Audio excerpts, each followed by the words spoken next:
Hello student, the next lecture in the course GPB 121, that is the structure of the chromosome. So in that particular lecture we should know or we should study what is meant by chromosome. Then we can study the structure of chromosome, its parts and important functions of that parts, and we can study the classification of the chromosome by various ways. So chromosome, what is meant by chromosome? That is the darkly stained rod-shaped bodies which are visible under the microscope in a cell during the metaphase stage or metaphase stage of the mitosis, which is called as a chromosome. So majorly these chromosomes are present in case of the nucleus and they are made up of the DNA one.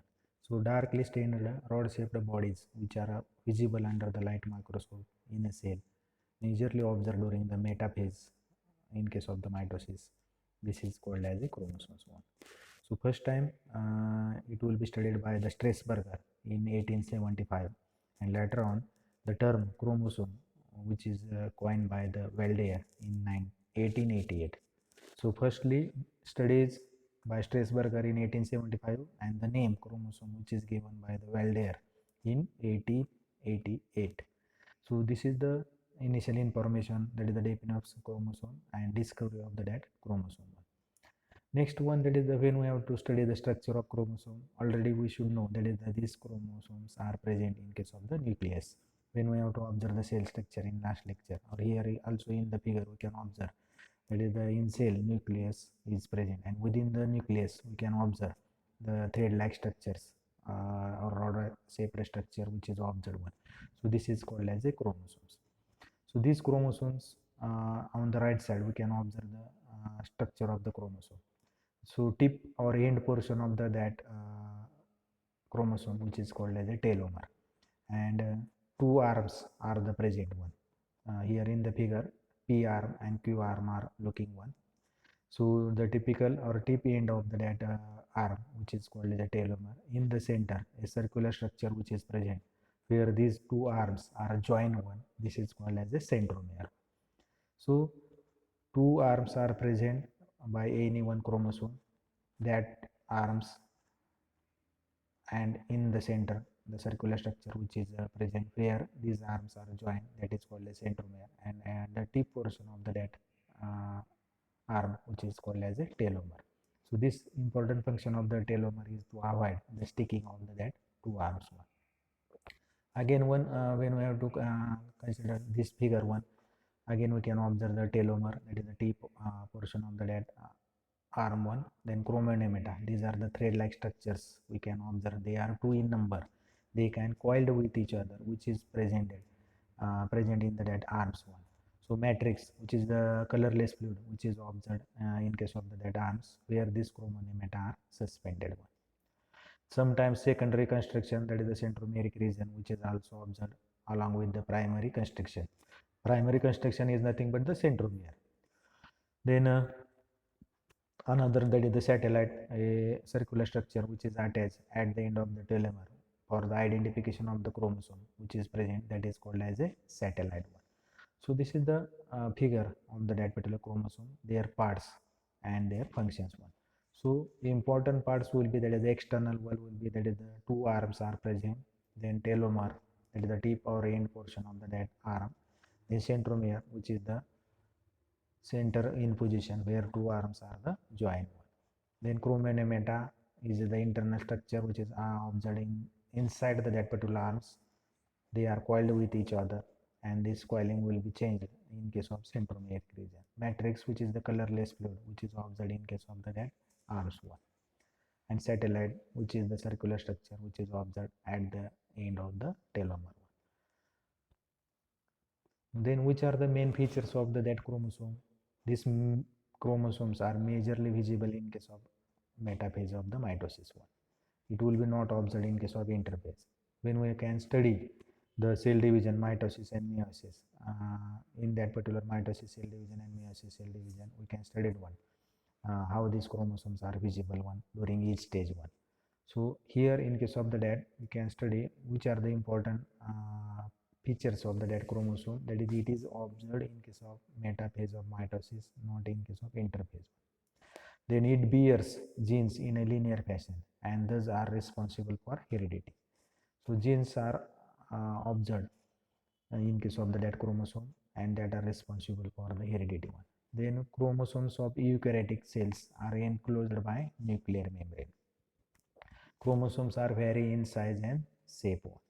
Then they have capacity to self-duplication, segregation and mutation one. And it is composed of DNA, RNA and proteins one. Then in case of the that classification of the chromosomes, there are various classifications which are observed. So we can consider classification on the basis of position of centromere. So four-way classification which is observed on the basis of position of centromere, normally observed in case of anaphase, in case of mitosis, and here position of the centromere which play important role in case of classification. First one, metacentric. In case of metacentric type of the chromosome, centromere which is at the center and two arms are equal in length. The second classification, submetacentric, centromere which is the slightly away from the center one and two arms are unequal in length. One arm is long, one arm is short one. In case of acrocentric, centromere is present near to one end of the chromosome and one arm which is the short one.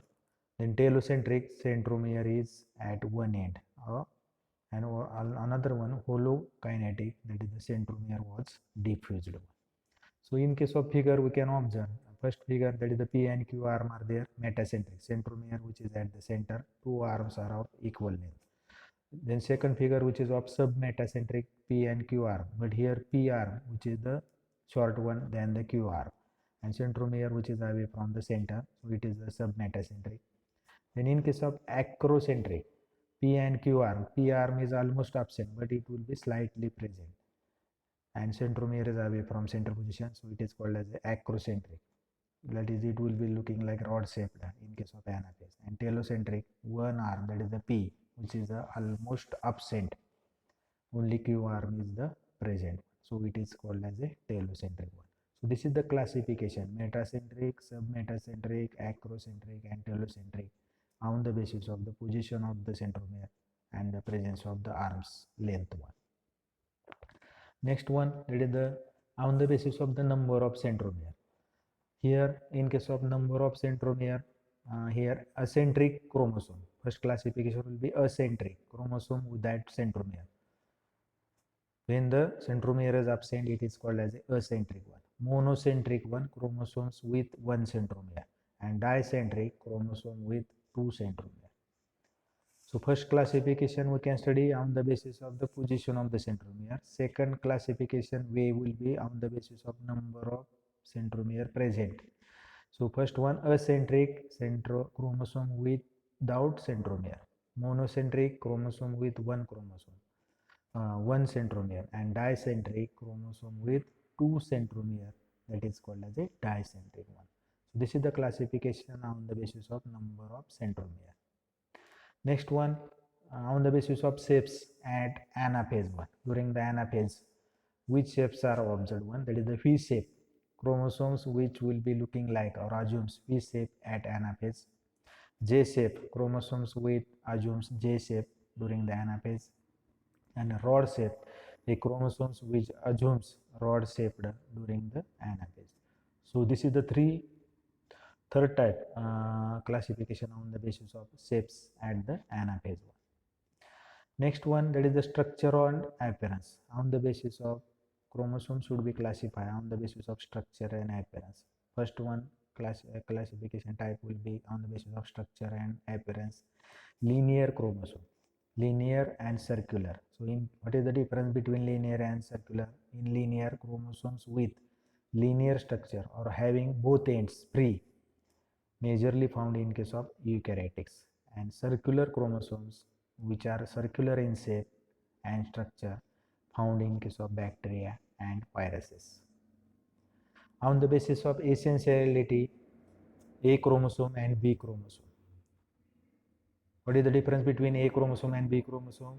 In case of A chromosome, normal members of the chromosome, complements of a species which are essential for growth and development. and B chromosome, which are found in addition to the normal chromosome complements of the species 1. So B chromosomes, which are found in addition to the normal chromosome complement of the species, that is the A and B chromosome classification on the basis of essentiality.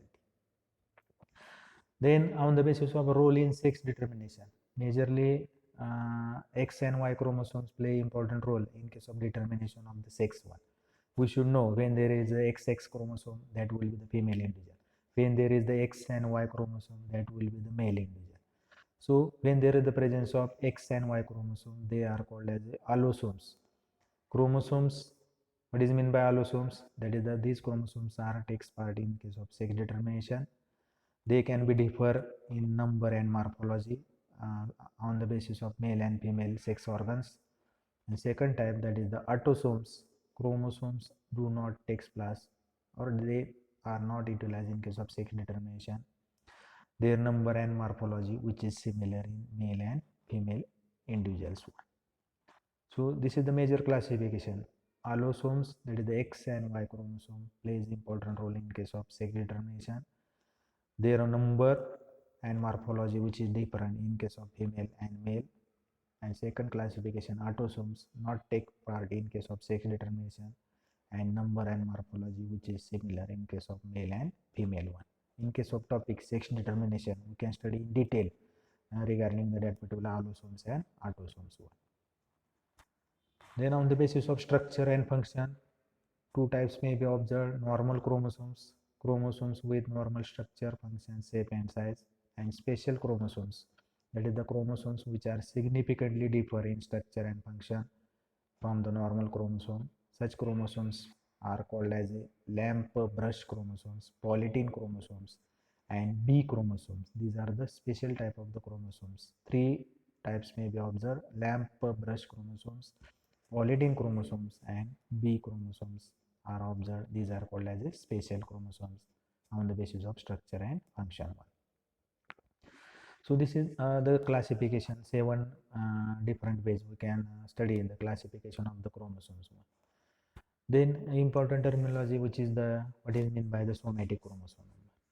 So somatic chromosome number, which is denoted by 2n, that is the diploid one. That is the number of chromosomes found in a somatic cell of that particular species.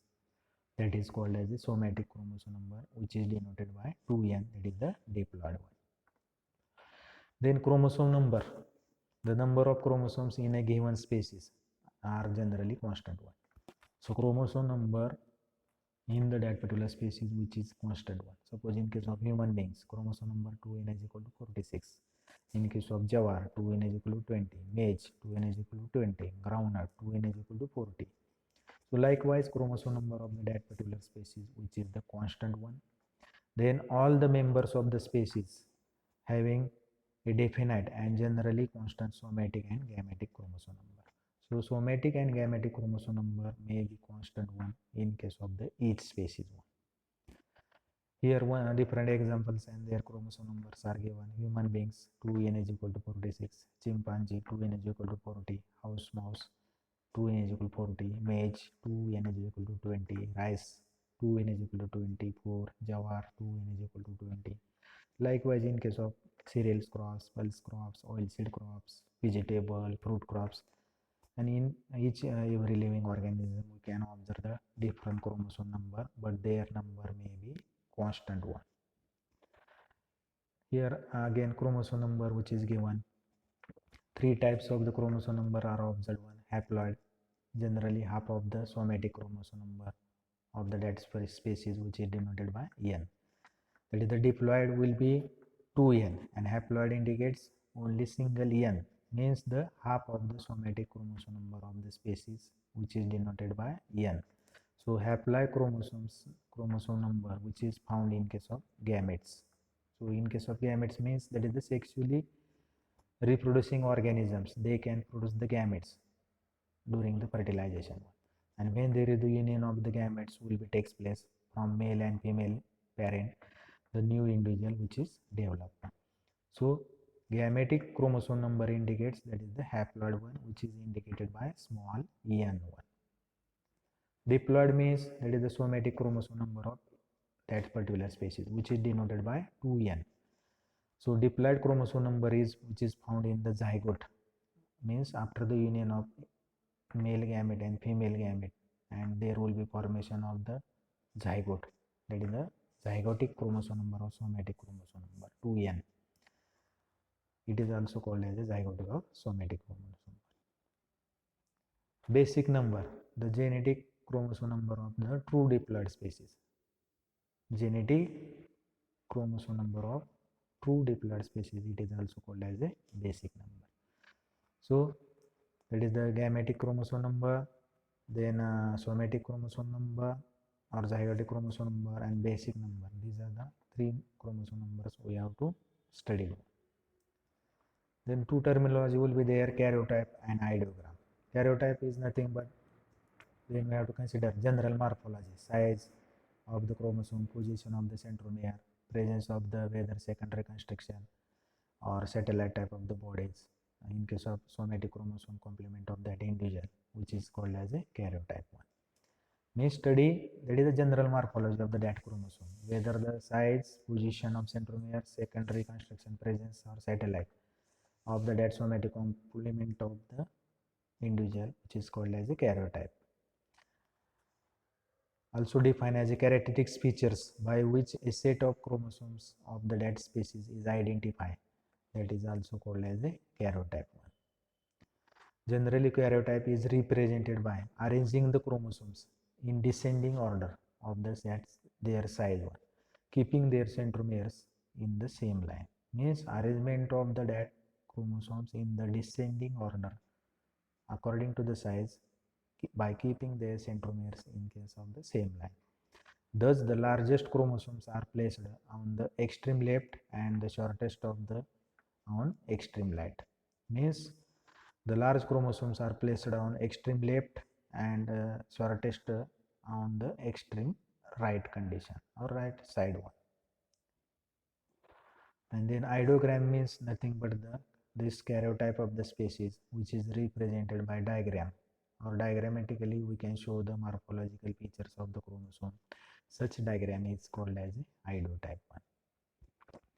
And another one difference will be heterochromatin and euchromatin. So in case of heterochromatin and euchromatin, heterochromatin are darkly stained regions and euchromatin are lightly stained regions. Second class difference will be contains lot of inactive genes. Euchromatin contains a lot of active genes. One covers small region of the chromosome, it will cover the larger region of the chromosome. Usually found near the centromere and telomere, it will be usually found in the middle of chromosome between the centromere and telomere. Two types of the heterochromatin, that is the constructive and facultative, and here only one type, which is observed. Late replication will be occur, normal replicating will be occur. Usually no active part in the transcription, plays active role in case of transcription. And 30 nanometer fiber, 3 to 8 nanometer fiber, which is observed. So that is the major difference between heterochromatin and euchromatin. So this is the structure of the chromosome, that is the third one lecture. Second one lecture we can study, that is the cell structure, which is also a in case of practical manual. The second exercise will be there, that is the study the structure of cell, different organelles and their functions one in case of practical manual one. So 3 lectures we have to complete it. First one, history and scope of genetics, then cell structure, and third one, structure of the chromosome. Okay, thank you.